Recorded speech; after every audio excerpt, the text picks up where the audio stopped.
Do your online shopping now. Sambole.lk. The damage caused to the pristine environment in Sri Lanka and the society by the Express Pearl incident is still not over. Over a month after the Express Pearl disaster, another turtle carcass has washed ashore to the Kudapayagala multipurpose fishing port. As of now, more than 110 turtle carcasses have washed up along the Sri Lankan coastline.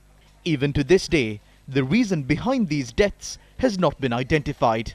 Meanwhile, the insurer of Express Pearl, the PNI Club, have agreed to honour the Sri Lankan fisheries claim of 715 million rupees submitted by the Attorney General. The Attorney General's department told News First that the money will be directly deposited to the Treasury account. The Attorney General's department further added that the remainder of the interim claim is being processed.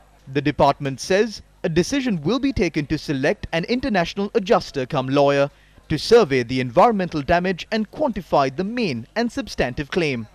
The final decision regarding this will be made next Tuesday.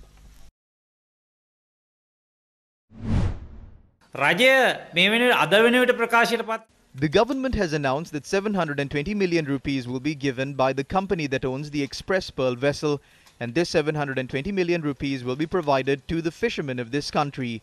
The government is now preparing to distribute 720 million rupees among the fishing community and wash their hands of this issue. We would like to question the government as to if the Fisheries Department or any other government institution had assessed these damages. Reveal to us exactly how much the damage was assessed at. According to the information that we received, this damage has been estimated at 1,596.911 million rupees. We are not satisfied with this assessment. They have assessed that the damage caused to the fishermen as a result of this incident is 1,596 million rupees. When the damage has been assessed at 1,596 million rupees, our Ministry of Fisheries and the Minister of Fisheries is trying something out with this 720 million rupees. This is just half of the actual damage. Do not try to just distribute this sum of money among the fishermen and wash your hands of this issue.